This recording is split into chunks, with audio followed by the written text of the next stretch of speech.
मातृपितृ देवो भव म्हणजे आपले आई-वडील हे परमेश्वर आहेत. त्यांच्यात साक्षात परमेश्वराचा अंश आहे. मग जेव्हा काही भांडण होतं, त्यांचे आणि आपले विचार नाही जुळत. मान्य आहे, आपल्यात जनरेशन गॅप आहे. ते आपल्यापेक्षा 25-30 वर्षांनी मोठे आहेत. मग त्यांनी एखादा सल्ला दिला किंवा एखादं बंधन घातलं, तर ते आपल्याला वाईट का वाटतं?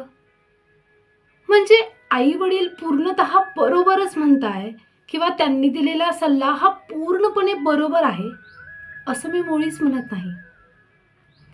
पण आपल्या लेकरांचं नेहमी चांगलंच व्हावं, त्यांनी कुठे फसू नये, आम्ही जे भोगलंय ते त्यांच्या वाटेला येऊ नये, म्हणून ते त्यांच्या परीने असलेला सर्वोत्तम असा सल्ला देतात.